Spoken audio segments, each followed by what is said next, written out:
வணக்கம் அன்பர்களே. இந்த பதிவுல நாம ராசிகள் பத்தி பார்க்கலாம். நம்ம கூட இணைஞ்சிருக்கிறவங்க கலா. வணக்கம் கலா. வணக்கம். ஸோ இன்னைக்கு நம்ம வந்து ராசியை பற்றி ஒரு சின்ன இன்ட்ரடக்ஷன் வீடியோ பார்க்க போகிறோம். இதில் வந்து டீட்டெயில்டாக எந்த கிரகம் எந்த ராசியில் இருந்தா அந்த மாதிரி இல்லாமல் வெறும் ஒரு ராசியோட குணாதிசயங்கள், அது எந்த வீடை குறிக்கும், அதை பற்றி மட்டும் நம்ம பார்க்க போகிறோம். ஸோ முதல் ராசி வந்து மேஷ ராசி. இது வந்து லக்னம், தட் இஸ் 1வது வீடை வந்து குறிக்கும் காலச்சக்கர காலபுருஷ கட்டத்தில். ஸோ முதல் ராசி வந்து நம்மளோட சுய அடையாளம், நம்ம பர்சனாலிட்டி. ஸோ குழந்தை பிறக்கும்போது ஃபஸ்ட்டு தலை தான் வெளியில் வரும். ஸோ தலை தான் நம்மளோட மேஷ ராசி. ஸோ எல்லாத்துலேயும் வந்து அவங்க ரொம்ப குயிக்காக செயல்படுவாங்க. அண்ட் இவங்கள வந்து இந்த ராசி மண்டலத்தோட மிசைல் அப்படின்னு சொல்லலாம். ஏன்னா அவங்க ஒரு தடவை லான்ச் பண்ணியாச்சுன்னா அவங்க அந்த வேலையை முடிக்காம திரும்ப வர மாட்டாங்க, கிவ் அப் பண்ண மாட்டாங்க. ஸோ இப்போ நீங்கள் இந்த காலபுருஷ குண்டலி பார்த்தீங்கன்னா மேஷ ராசி தான் தலை. ஸோ இவங்களோட நல்ல குணங்கள் என்னன்னா முயற்சி எடுக்கிறது, தைரியம், தலைமை, அப்புறம் சீக்கிரமாக டிசைட் பண்ணுறது, சீக்கிரமாக ஆக்ஷன் எடுக்கிறது. பட் இதோட நெகட்டிவ் சைடு வந்து இந்த மாதிரி டக்கு டக்கு டக்கு டக்குன்னு முடிவு எடுக்கிறதுனால சம்டைம்ஸ் அவங்க வந்து ஒரு தொலைநோக்கு பார்வை வந்து இழக்கிறாங்க. ஸோ ரொம்ப ஒரு ஒரு ஃபோர்சைட் வந்து இல்லை அவங்க கிட்ட. அப்புறம் மற்ற மக்கள் எப்படி ஃபீல் பண்ணுறாங்க அப்படின்னு ரொம்ப யோசிக்காம ஒரு டிசிஷன் எடுத்தாச்சுன்னா அது எடுத்தாச்சு, அவ்வளோதான், அதை முடிக்கணும். ஸோ அந்த மாதிரி இருப்பாங்க, ரொம்ப சென்சிட்டிவெல்லாம் இருக்க மாட்டாங்க. ஸோ இந்த ராசி வந்து சரராசி. சரராசினா மூவார ராசி. சேஞ்ச் அதிகமாக சேஞ்சஸ் மீட் பண்ணுற சந்திக்கிற ராசி. ஒரு இடத்துல உட்காந்து ரொம்ப நேரம் இருக்க முடியாது இவங்களுக்கு. நெக்ஸ்ட் வந்து ரிஷபராசி. ரிஷபராசி வந்து மேஷராசி எப்படி நம்மளால ஸ்டாப் பண்ண முடியாதோ ரிஷபராசி வந்து நம்மளால வந்து நகர்த்த முடியாது. ஒரு இடத்துல உட்காந்தாச்சுன்னா உட்காந்தாச்சு, ரொம்ப ஸ்டப்பர்ன். ஸோ இவங்களை வந்து நீங்கள் அட்டாக் பண்ண நினச்சிங்கன்னா அவங்க ஒரு நல்ல ஸ்ட்ராங்காக ஒரு கோட்டையை கட்டி அதுக்குள்ளே உட்காந்துருவாங்க. அண்ட் அவங்களுக்கு நிறைய பேஷன்ஸ் இருக்குது, நிறைய பொறுமை இருக்குது. ஸோ நீங்கள் உங்கள் பொறுமையை லூஸ் பண்ணுற வரைக்கும் அவங்க உங்களை வந்து அவுட் பண்ணிடுவாங்க. அப்புறம் நீங்கள் தான் வந்து தோல்வி அடைஞ்சு கிளம்பிடணும் அங்கேருந்து. ஸோ ரிஷபராசி வந்து 2ஆம் வீடை குறிக்கும். 2ஆம் வீடு வந்து என்னது, நம்ம சேர்த்து வச்ச சொத்து, பணம், வீடு, வாசல், வசதி, அப்புறம் நம்ம வேற என்ன, நம்மளோட வேல்யூஸ் வந்து சொத்து மட்டும் இருக்காது, நம்மளுக்கு சொல்லி தந்த பாடங்கள், நம்ம அம்மா அப்பா, நம்ம ஃபேமிலி, எல்லாமே வேல்யூஸ் தான். ஸோ அவங்க மைண்ட்ல வந்து எப்பவுமே ஒரு சேர்த்து வைக்கணும் அப்படின்ற ஒரு இன்செக்யூரிட்டி இருக்கும். ஏதாவது நடந்துச்சுன்னா நம்மளுக்கு வந்து எதுவும் இருக்காம இருக்கக்கூடாது, ஒரு பற்றாக்குறையா இருக்கக்கூடாது, எல்லாம் சேர்த்து வைக்கணும் அப்படின்ற ஒரு மென்டாலிட்டியில இருப்பாங்க. ஸோ இது வந்து காலபுருஷ கட்டத்தில் நம்மளோட ஃபேஸ், அப்புறம் நம்ம மூஞ்சி, அப்புறம் நம்மளோட கழுத்து ஏரியா.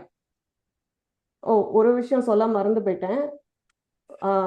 மேஷராசிக்கான கடவுள் வந்து முருகன். ரிஷப ராசிக்கு ஆன கடவுள் வந்து மகாலட்சுமி. ஏன்னா அது செல்வம் குறிப்பாங்க. இவங்களோட நல்ல குணம் வந்து தாங்கும் சக்தி,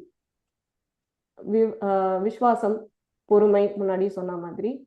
பட் கெட்ட குணங்கள் வந்து பொருளாசை, ரொம்ப ஓவரா சேர்த்து வைக்கணும் அப்படின்னு சொல்லிட்டு ஒரு மாதிரி கஞ்சம் மாதிரி தெரியலாம் மற்றவங்களுக்கு அவங்கள.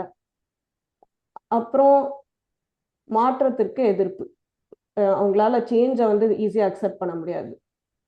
ஒரு விஷயம் ஒரு மாதிரி இருக்கணும்னா ஒரு மாதிரி தான் இருக்கணும். ஸோ இவங்க வந்து ஸ்திரராசி. ஸ்திரராசி வந்து சரராசிக்கும் ஆப்போசிட். சரராசி மூவ் ஆகிட்டே இருக்கும், இது ஃபிக்ஸ்டா இருக்கும், மாற்றத்துக்கு அவங்களுக்கு விருப்பம் இல்லை. மேஷத்துக்கு அப்படியே ஆப்போசிட்டா இருக்காங்க இல்லையா? ஆமா, ஆப்போசிட். நெக்ஸ்ட் மிதுனம். மிதுனம் வந்து 3வது வீடை குறிக்கும் காலச்சக்கர கட்டத்துல. இவங்க வந்து 3வது வீடு என்னெல்லாம் நம்ம எப்படி கம்யூனிகேட் பண்றோம், பேச்சு, எழுத்து, மார்க்கெட்டிங், வியாபாரம், பிஸ்னஸ். ஸோ இதெல்லாம் குறிக்கும் 3வது வீடு. ஸோ அவங்க வந்து இது வந்து கைகளை குறிக்கும். ஸோ கையில தான் வந்து நம்ம டைப் பண்ணுவோம், ஒரு கடிதம் எழுதுறது எல்லாமே வந்து கையில வந்து கம்யூனிகேட் பண்ணுவோம் யூஸ்வலி. ஸோ இதுதான் வந்து கம்யூனிகேஷனோட வீடு. இவங்களோட நல்ல குணம் வந்து ஆர்வம், அப்புறம் நிறைய இன்ஃபர்மேஷன் கேதர் பண்றது, அப்புறம் டக்குன்னு அடாப்ட் பண்ணிப்பாங்க, ஃப்ளெக்சிபிளா இருப்பாங்க, சூழ்நிலைக்கு ஏற்ற மாதிரி மாறிப்பாங்க, அப்புறம் புத்திசாலியா இருப்பாங்க. கெட்ட குணம் வந்து அதே இந்த இன்ஃபர்மேஷன் எல்லாம் வச்சுட்டு அதை எப்படி பயன்படுத்துறோம்னு இருக்குல்ல, அது வந்து நல்ல இடத்துல இல்லைன்னா, மர்க்கிரி தட் இஸ் புதன் நல்ல இடத்துல இல்லைன்னா அது மற்றவங்களை ஏமாத்துறதுக்கும் அது யூஸ் ஆகலாம். அப்புறம் ரொம்ப ஆழமா யோசிக்கிறது அவங்களுக்கு கஷ்டம். ஸோ எல்லாத்தையும் வந்து அங்கங்க இன்ஃபர்மேஷன் கேதர் பண்ணிட்டு அந்த இன்ஃபர்மேஷனை எடுத்துட்டு வந்து யோசிச்சு இது எப்படி செயல்படுறது, இது எப்படி யூஸ் ஆகும்னு அது ஃபுல் சர்க்கிள் போக மாட்டாங்க. அவங்களுக்கு அது ரொம்ப கஷ்டமான ஒரு விஷயம். இவங்க வந்து இருநிலை ராசி. ஸோ இவங்க வந்து ரொம்ப சேஞ்ச் பண்ணிட்டே போகணும்னு நினைக்க மாட்டாங்க, ஒரு இடத்துல உட்காந்துட்டே இருக்கணும்னு நினைக்கும். ஸோ எதுக்கும் வந்து அவங்க ரெடியா இருப்பாங்க, சூழ்நிலைக்கு ஏத்த மாதிரி அதை அட்ஜஸ்ட் பண்ணிருப்பாங்க. இவங்களுக்கான கடவுள் யாரிடமா? சொல்ல வந்துட்டேன். இவங்களுக்கான கடவுள் வந்து விஷ்ணு.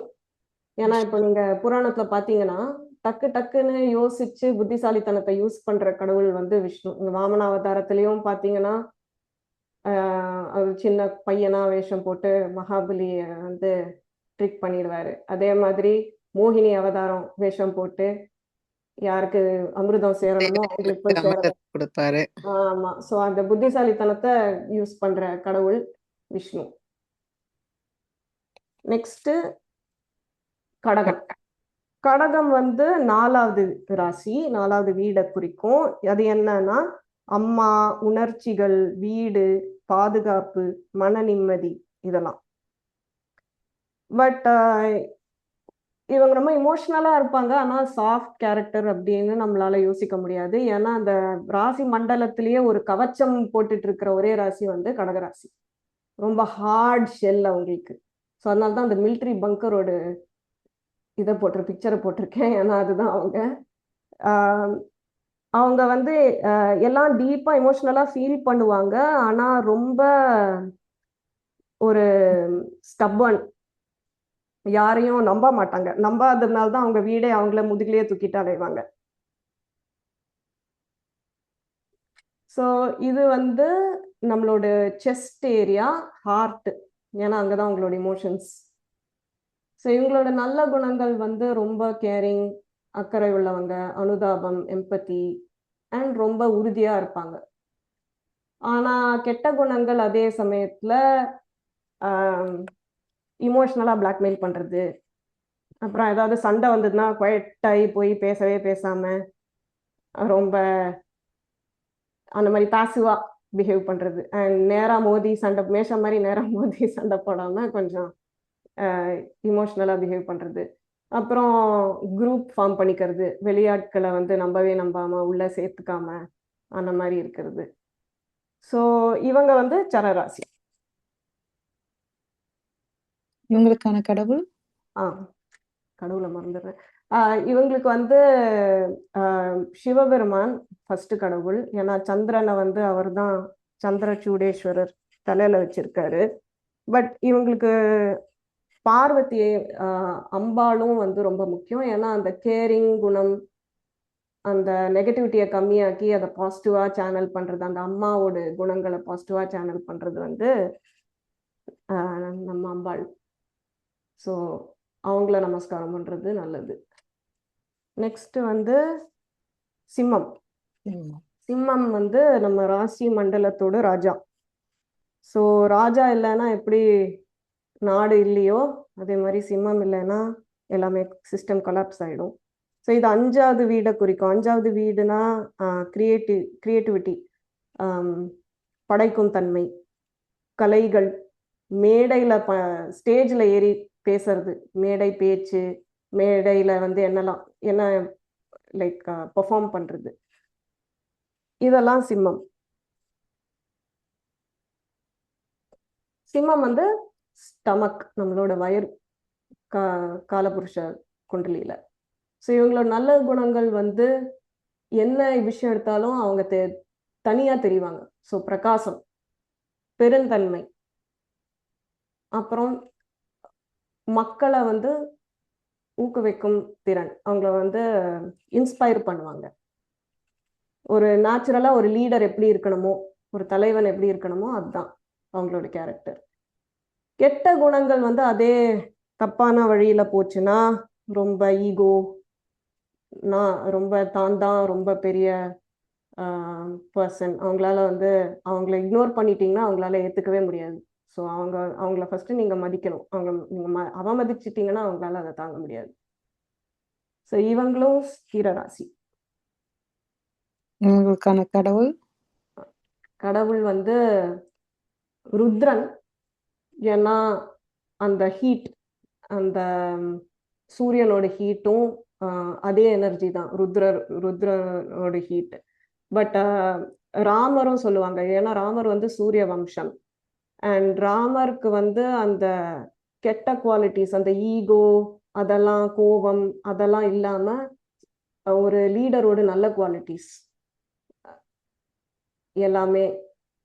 சண்டைன்னு வந்தா முன்னாடி நின்று சண்டை போடுறது, அப்புறம் ஒரு எக்ஸாம்பிளா ஒரு மக்களுக்கு ஒரு தலைவன் எப்படி இருக்கணுமோ அந்த மாதிரி வாழ்ந்து காமிக்கிறது. ஸோ இது வந்து ராமரையும் சொல்லுவாங்க சூரியனுக்கு. தர்மம், அறம், தலைவன் எந்த எப்படி இருக்கணுங்கிறதுக்கு. கரெக்ட். அடுத்ததா அடுத்தது வந்து கன்னிராசி. கன்னிராசி வந்து 6வது வீடு. இவங்க வந்து ராசி மண்டலத்தோட எடிட்டர்னு சொல்லலாம். ஸோ நீங்கள் அந்த கன்னி அந்த சிம்பிள் பார்த்தீங்கன்னா ஒரு பொண்ணு வந்து கையில் அந்த கோதுமை இது வச்சுட்டு இருப்பாங்க. ஸோ எப்படி நம்ம வந்து அந்த கோதுமையோட சாஃப்லேருந்து நம்ம அந்த கோதுமையை இது பண்ணுறோம் இல்லையா, அந்த என்ன சொல்லுவாங்க தமிழில் தெரியல, த்ரெஷிங், அந்த இம்ப்யூரிட்டிஸ் எல்லாத்தையும் விளக்குறோம். ஸோ அதுதான் வந்து கன்னி. ஸோ எல்லாத்தையும் எப்படி திருத்துறது அப்படின்னு யோசிப்பாங்க. அவங்க வேலையே வந்து எல்லாத்தையும் திருத்துறது. எல்லா குறைகள் எல்லாத்தையும் அவங்க கண்ணுக்கு தான் ஃபர்ஸ்ட் தெரியும். இப்போ நீங்கள் ஏதாவது ஸ்பெல்லிங் மிஸ்டேக் பண்ணிட்டீங்கன்னா டாக்குமெண்ட்டில் அவங்களுக்கு தான் ஃபர்ஸ்ட் கண்ணில் தெரியும். எல்லாம் பர்ஃபெக்டாக இருக்கணும்னு நினைப்பாங்க. அப்புறம் ஏதாவது பொருள் வாங்க போனீங்கன்னா அதில் ஏதாவது கிராக் இருந்தால் கண்டுபிடிச்சிருவாங்க. ஸோ அவங்களுக்கு எல்லாம் வந்து பர்ஃபெக்டாக இருக்கணும். ஸோ அவங்களுக்கு வந்து ஏதாவது தப்பா எசக்கு பொசக்கா இருந்தால் அதை அவங்களால சகிச்சிக்கவே முடியாது. ஸோ இது வந்து 6வது வீடு. 6வது வீடு வந்து என்னலாம்னா கடன்கள், தடைகள், நோய்கள், சேவை, அப்போ வசதி இல்லாதவங்களுக்கு சேவை பண்றது. ஸோ இதெல்லாம் வந்து 6வது வீடை குறிக்கும். ஸோ அதான் இடுப்பு ரீஜன். நம்ம வந்து வேலை பண்ணி இடுப்பு உடைஞ்சிருச்சு அப்படிம்போம் இல்லையா. ஸோ அதுதான் அது வேலை. அது டெய்லி நீங்கள் வந்து என்ன பண்ணுறீங்க, டெய்லி பண்ணுற வேலை, எவ்ரிடே ஜாப், திரும்ப திரும்ப பண்ணுற வேலை, அதெல்லாம். ஸோ இவங்க இந்த கன்னி ராசிக்காரங்க வந்து ஹீலர்ஸ்ன்னு சொல்லுவாங்க, குணப்படுத்துறது. அவங்களுக்கு வந்து ஸோ இந்த நோய்கள்னு சொல்கிறோம் இல்லையா, அந்த 6வது வீடு. ஸோ டாக்டர்ஸு, நர்சஸ்ஸு, இவங்க எல்லாருமே வந்து இந்த வீட்டில் வந்து நம்ம பார்க்கலாம். அப்புறம் சேவை, இதெல்லாம் நல்ல குணங்கள் வரும் அவங்களோடது. அப்புறம் எந்த சிஸ்டமையும் அவங்களால வந்து மேம்படுத்த முடியும், ஆப்டிமைஸ் பண்ண முடியும். ஸோ ஒரு விஷயம் கொடுத்தீங்கன்னா அதை வந்து பக்காவாக அதில் இருக்கிற குறைகள் எல்லாத்தையும் சரி பண்ணி அதை பக்காவாக மாற்றி கொடுக்க முடியும் அவங்களால. அதே சமயம் அவங்களோட கெட்ட குணம் வந்து இந்த புத்தி ரொம்ப அதிகமாக போய் ரொம்ப அவங்களையே கிரிட்டிக்கலாக யோசிச்சு சுய விமர்சனம் பண்ணிட்டு, நான் இப்படி பண்ணியிருக்கணும், அப்படி இது இன்னும் குறையா இருக்கு, இது இன்னும் குறையா இருக்கு அப்படின்னு சொல்லிட்டு ஒரு பிகர் பிக்சரை பார்க்க மறந்து போயிடுவாங்க. சிறிய இந்த குட்டி குட்டி தவறுல வந்து அவங்களோட கவனம் ஃபுல்லாக போய் பெரிய அந்த பிக் பிக்சர் வந்து பார்க்கறத வந்து விட்டுருவாங்க. ஸோ இவங்க இவங்க வந்து இருநிலை ராசி. இவங்களுக்கான கடவுள் கடவுள் வந்து விஷ்ணு. விஷ்ணு. அடுத்தது வந்து துலா ராசி.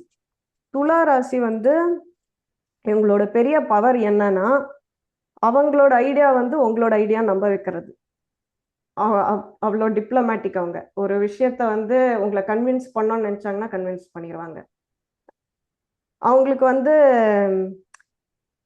மேஷராசி மாதிரி நேரா சண்டை போட்டு நான் தான் என்னோட ஐடியா தான் பெஸ்ட் அப்படின்னு சண்டை போடுறது வந்து அவங்களுக்கு பிடிக்காது. லைக் இந்த மாதிரி நேரடியா சண்டை போடுறது வந்து அவாய்ட் பண்ணுவாங்க. அவங்களுக்கு வந்து ரொம்ப டிப்ளமேட்டிக்கா ஒரு விஷயம் வந்து நடக்கணும்னா எப்படி எவ்வளோ சுலபமா முடியுமோ அந்த பாத் ஆஃப் லீஸ்ட் ரெசிஸ்டன்ஸ் அப்படிம்பாங்க. எந்த வழியில போனா அவங்களுக்கு கம்மியா சண்டைகள் கம்மியா போராட்டங்கள் இருக்குமோ அந்த வழியை கண்டுபிடிச்சிட்டு போயிட்டே இருப்பாங்க. சாதுரியமா செயல வந்து சாதுரியம் சாதுரியம். அண்ட் இது வந்து 7வது வீடை குறிக்கும். ஸோ 7வது வீடுனா உறவுகள், நண்பர், லைக் பார்ட்னர்ஷிப், பிஸ்னஸ், பொதுமக்கள். எப்படி ஒன்னாவது வீடு எப்படி நம்மளோ 7வது வீடு வந்து மற்றவங்க. ஒரு சொசைட்டில ஒரு சமூகத்துல நம்ம எப்படி நகர்றோமோ அதுதான் 7வது வீடு. ஸோ 7வது வீடு காலபுருஷ குண்டலியில வந்து ரீப்ரொடக்டிவ் ஆர்கன்ஸ். அப்புறம் இவங்களோட நல்ல குணங்கள் வந்து அதான் சொன்னோமா, சாதுரியம், மோதலை வந்து தவிர்க்கிற திறமை. கெட்ட குணங்கள் வந்து அதே மேனிப்புலேஷன், தப்பான வழியில அந்த சாதுரியத்தை யூஸ் பண்றது. உண்மையை விட அமைதியை மதிப்பது. ஸோ உண்மையை வந்து தட்டி கேட்டா பிரச்சனை வரும் அப்படின்னு சொல்லிட்டு எனக்கே வம்புன்னு போறது, அது ஒரு பிரச்சனை. அப்புறம் இருமனமா இருக்கிறது, டக்குன்னு டிசிஷன் எடுக்க முடியாம இருக்கிறது. அதே மேஷம் எப்படி பயங்கரமா என்ன விளைவு என்னன்னு யோசிக்காம டிசைட் பண்ணுவாங்களோ அதுக்கு ஆப்போசிட்டா இவங்க டிசைடே பண்ண மாட்டாங்க. இப்படி பண்ணா பெஸ்டா, அப்படி பண்ணா பெஸ்டா அப்படின்னு அதுலயே நின்றுடுவாங்க. ஸோ இவங்களுக்கான கடவுள் வந்து மகாலட்சுமி அண்ட் சரஸ்வதி. ஸோ அந்த சரஸ்வதி வந்து நம்ம வாக்தேவி அப்படின்னு சொல்லுவோம். அவங்க வந்து கொஞ்சம் இந்த இருமனத்துக்கு வந்து கொஞ்சம் மென்டல் கிளாரிட்டி கொடுப்பாங்க. கொஞ்சம் மைண்ட் கிளியர் ஆகிறதுக்கு நல்லதா இருக்கும் அவங்கள வேண்டிட்டா. ஸோ இவங்க வந்து சரராசி. சரராசி. அடுத்தது நம்ம விருச்சிகம். விருச்சிகம் வந்து 8வது வீடை குறிக்கும். 8வது வீடு வந்து திடீர் மாற்றங்கள், ரகசியங்கள், தந்திர வித்யா, ஜோதிடம், ஆராய்ச்சி, அப்புறம் பரம்பரை சொத்து, மற்றவங்களோட சொத்து, இதெல்லாம் 8வது வீடு. ஸோ விருச்சிக ராசி வந்து நான் என்ன பிக்சர் போட்டிருக்கேன்னா ஒரு ஆழமான ரொம்ப டீப்பான ஒரு குளம். ஸோ இவங்க வந்து இருட்டுக்கு பயப்படாத ராசி. ஏன்னா இருட்டிலேயே இருந்து அவங்களுக்கு அது இதாயாச்சு, யூஸ் ஆயாச்சு. ஸோ அதுக்கு பயப்படாத ஒரே ராசி விருச்சிக ராசி. விருச்சிக ராசி வந்து நல்ல குணங்கள், எதையும் தாங்கும் திறன்.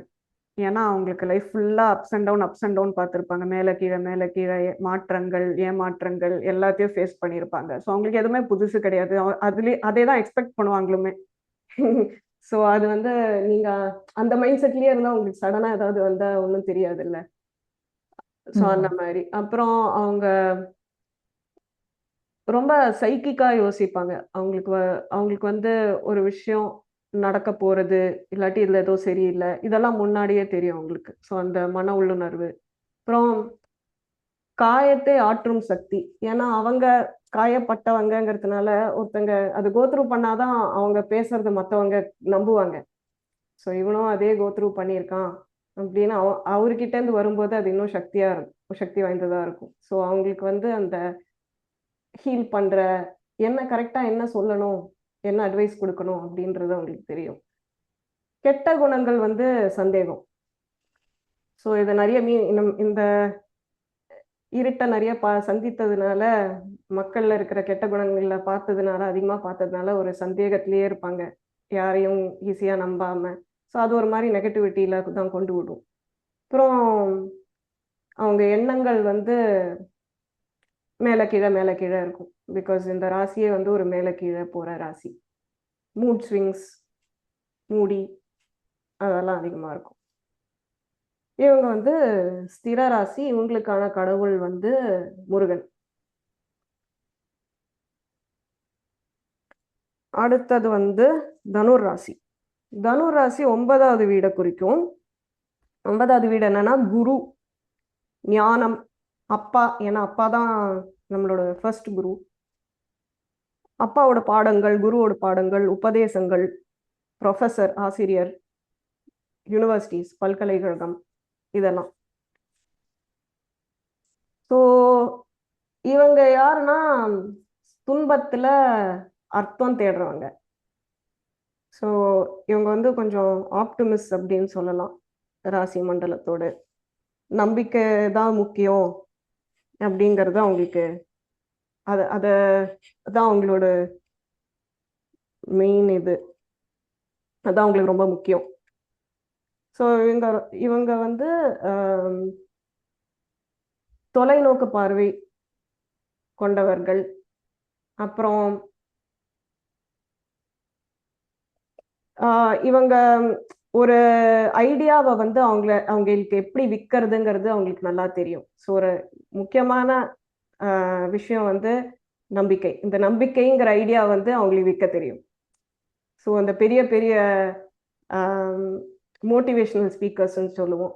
அந்த Deepak Chopra power of the mind அப்படின்னு வந்து ஒரு புக் எழுதியிருக்காரு. ஸோ அந்த மாதிரி விஷயங்கள் எல்லாம் வந்து இவங்க வந்து ஈஸியாக பண்ணுவாங்க. ஈஸியாக வந்து மக்களை வந்து நம்ப வைப்பாங்க.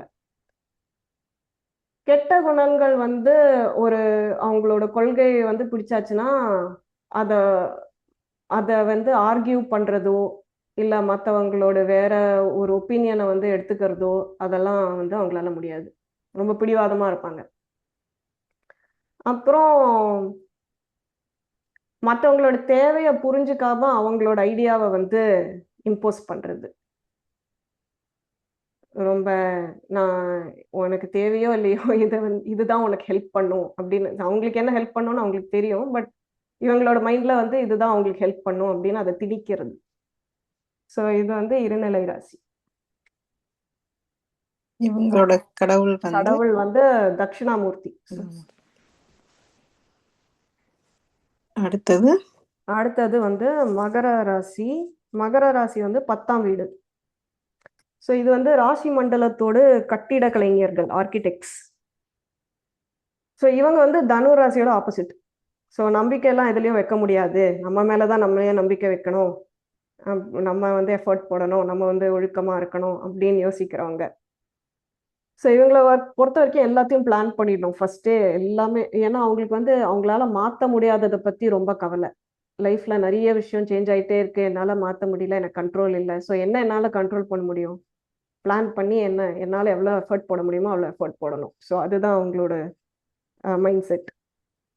ஸோ நிறைய இந்த லட்சியம், இந்த பிளானிங் எல்லாம் ஒரு பயம்லேருந்து வருது. அந்த பயம் வந்து வறுமையை நினச்சி பயம், தோல்வியை நினச்சி பயம். ஸோ அந்த மாதிரி ஒரு பயந்த இடத்துலேருந்து வருது இந்த லட்சியம். அது சொல்ல மறந்து போயிட்டேன். இந்த காலபுருஷ குண்டலியில் இது வந்து முட்டி தனுர் ராசிங்கிறது. ஸோ இவங்களோட நல்ல குணம் வந்து ஒழுக்கம், பொறுமை, ஹார்ட் ஒர்க்கிங். கெட்ட குணங்கள் வந்து கருணையற்றதல். ஸோ ஒரு விஷயம் அவங்க பண்ணணும் அப்படின்னு நினச்சிட்டாங்கன்னா இதில் கருணைக்கெல்லாம் அவங்களுக்கு டைம் கிடையாது. ஸோ அவங்களுக்கு வந்து அதை வந்து கம்ப்ளீட்டாக முடிச்சே ஆகணும். அப்புறம் கொஞ்சம் காரியக்கிற்கு, யாரை வேணால் எப்படி வேணால் யூஸ் பண்ணலாம் அப்படின்ற மாதிரி யோசிச்சுருவாங்க. ஸோ சிவன் வந்து பீமசங்கர ஜோதிர்லிங்கம் ஒன்று இருக்குது நார்த் இந்தியாவில். அங்கே வந்து முக்கியமாக மகர ராசிக்கு சொல்லுவாங்க அந்த ஜோதிர்லிங்கத்தை. ஏன்னா இது வந்து சனி பகவான் தான் அதிபதி. சனி பகவான் வந்து சிவபெருமானோட மிகப்பெரிய பக்தர். ஸோ அதனால சிவன் நமஸ்காரம் பண்ண சொல்லுவாங்க. ஹனுமானும் சொல்லுவாங்க. ஏன்னா ஹனுமானும் ஒழுக்கம், பொறுமை, ஹார்ட் ஒர்க் இதெல்லாமே அவரும் குறிப்பாரு. ஆனா ஹனுமான் வந்து இந்த பக்திங்கிறது வந்து ஆட் ஆயிருக்கும் அவரோட குணங்கள்ல. ஸோ இதோட இந்த குவாலிட்டிஸை பாசிட்டிவா சேனல் பண்றதுக்கு வந்து ஹனுமானையும் கும்பிட சொல்லுவாங்க. ம். அடுத்தது கும்பராசி. கும்பராசி வந்து 11ஆம் வீடு. 11ஆம் வீடு என்னன்னா லாபம், ஆசைகள், கனவுகள், பெரிய நிறுவங்கள், அப்புறம் சமூக வட்டம், அப்புறம் உயர்ந்த நோக்கங்கள், ஹையர் கோல்ஸ், அப்புறம் சமூகத்தோட வளர்ச்சிக்காக ஒர்க் பண்றது, அப்புறம் அறிவியல் சம்பந்தமா ஆராய்ச்சி பண்றது, சயின்டிஃபிக்கா யோசிக்கிறது, இது எல்லாமே வந்து கும்பராசி. ஆமா, கும்பராசி and கும்பராசி. 11ஆம் வீடு. இது வந்து நம்மளோட ஆங்கிள் காலச்சக்கர, ஐ மீன் காலபுருஷ குண்டலில ஆங்கிள்ஸ். அதுக்கப்புறம் இவங்களோட நல்ல குணங்கள் வந்து அதான் இந்த அறிவியல் பத்தி ரொம்ப யோசிக்கிறது. ஸோ இவங்க வந்து ஜீனியஸா யோசிப்பாங்க, ஒரு விஷயத்த அவுட் ஆஃப் த பாக்ஸா யோசிப்பாங்க. அப்புறம் ability to see the future, that is எதிர்காலத்தை பார்க்கும் திறமை. ரொம்ப ஃபியூச்சரிஸ்டிக்காக திங்க் பண்ணுவாங்க. அதான் நான் முன்னாடியே அந்த கிரகங்கள்ல சொன்ன மாதிரி ராகு தான் வந்து சனியோட சேர்ந்து இந்த இந்த ராசியை வந்து கூரூல் பண்ணுவார். ஸோ ராகு வந்து என்ன ரூல்ஸை பிரேக் பண்ணி ஒரு ஒரு சிஸ்டமுக்கு பியாண்டா திங்க் பண்ணி, லைக் இந்த வாட்ஸ்அப், இன்டர்நெட் இதெல்லாமே வந்து ஒரு அந்த மாதிரி திங்கிங்லால வந்தது. ஸோ அதுதான் இவங்களோட நல்ல குணங்கள். கெட்ட குணங்கள் வந்து உணர்ச்சி பற்றின்மை. ஸோ இவங்க வந்து ரொம்ப இமோஷனல் ஆகிற கேட்டகரிஸ் கிடையாது. நிறைய ஒரு பெரிய சர்க்கிள் வச்சுப்பாங்க ஃப்ரெண்ட்ஸு, பட் யார் கூடயும் ரொம்ப இமோஷனலாக அட்டாச் ஆகி ரொம்ப டீப்பாக அந்த மாதிரிலாம் இல்லை. ஸோ இது எல்லாமே வந்து ஒரு ஒரு ஃப்ரெண்ட்ஷிப் வச்சுக்கிறதே ஒரு கோலுக்கு ஒர்க் பண்ணுற மாதிரி இருக்கும். ஸோ இந்த இந்த ஃப்ரெண்ட்ஷிப்னால ஒரு என்ன அத்தியாயம் அப்படின்ற மாதிரி இருக்கும். அப்புறம் இன்னொரு கெட்ட விஷயம் வந்து கலகம் மூட்டிட்டு லைக் அதான் அந்த ரூல்ஸை பிரேக் பண்ற இது இருக்கு இல்லையா அவங்களுக்கு. ஸோ அந்த பிரேக் பண்ணிட்டு எப்படி ரீபில்ட் பண்ண போறோம்னு யோசிக்காம பண்ணிடுறது. இது ஒர்க் ஆல, இந்த ரூல் ஒர்க் ஆல அப்படின்னா அந்த ரூலை பிரேக் பண்ற, பட் அதுக்கப்புறம் நீ என்ன பண்ண போற, இன் இட்ஸ் பிளேஸ் நீ என்ன பண்ண போறேங்கிறது யோசிக்காம கலகம் மூட்டி விடுறது. ஸோ இவங்க வந்து ஸ்திர ராசி.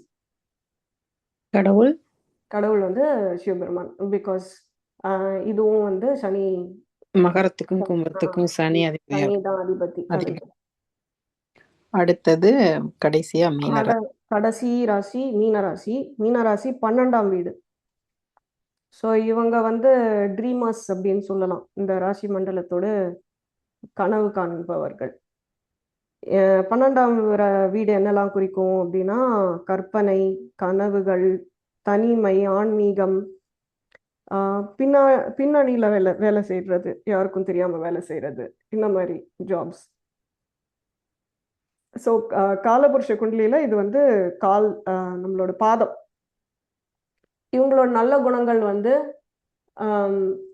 ரொம்ப சென்சிட்டிவா இருப்பாங்க, மற்றவங்களோட ஃபீலிங்ஸ்க்கு ரொம்ப முக்கியத்துவம் கொடுப்பாங்க, அண்ட் ரொம்ப கலைத்திறன் கொண்டவங்க, ரொம்ப ஆர்டிஸ்டிக், லைக் ரொம்ப ரொம்ப நல்ல எழுத்தாளர்கள் எல்லாம் இந்த இந்த ராசியில பார்க்கலாம். கெட்ட குணங்கள் வந்து அடிக்ஷன் வந்து போதை பொருட்களுக்கு மட்டும்னு இல்லை. அடிக்ஷன் வந்து எந்த அடிக்ஷனாக வேணா இருக்கலாம். ஸோ அவங்க வந்து ஏதாவது ஒரு ஒரு ஒரு தாட் அவங்களுக்கு வந்துருச்சு, அந்த தாட் வந்து இதுவா இல்லைன்னா கூட, ப்ராக்டிக்கலா இல்லைன்னா கூட அதோட அடிக்ஷன்ல அவங்க வந்து இருப்பாங்க. ஸோ அவங்க கூட ரீசன் பண்ண முடியாது, அவங்க கூட இது சரி இது தவறு அப்படின்லாம். ஏன்னா அவங்க சொந்த உலகத்துல இருப்பாங்க. ஆமா. ஸோ அவங்க ஈஸியா வந்து இந்த மாயையிலையும் வசப்பட்டுருவாங்க. ஏன்னா அவங்களுக்கு வந்து உலகம்னா அப்படி இருக்கணும், உலகம்னா அப்படி இருக்கணும், அப்படி இல்லை அப்படின்னாலும் அவங்களால எதை ஏற்றுக்க முடியாது. அவங்க சொந்த நிலைமையில இருப்பாங்க. இவங்க வந்து இருநிலை ராசி. ஸோ இதோட முடிஞ்சது நம்மளோட ராசி. இந்த ராசிக்கான கடவுள் வந்து தட்சிணாமூர்த்தி. தட்சிணாமூர்த்தி. ஏன்னா குரு பகவான் இதோட அதிபதி. ஸோ நம்ம இப்ப ராசிகளை பத்தியும் அதோட என்னென்ன குணங்களை பத்தியும் நம்ம பார்த்தோம். இதோட இந்த பதிவை நம்ம நிறைவு செஞ்சுக்கலாம். வரும் பதிவுகளில் இதை பத்தி நம்ம விளக்கமா பார்க்கலாம். நன்றி கலா. நன்றி.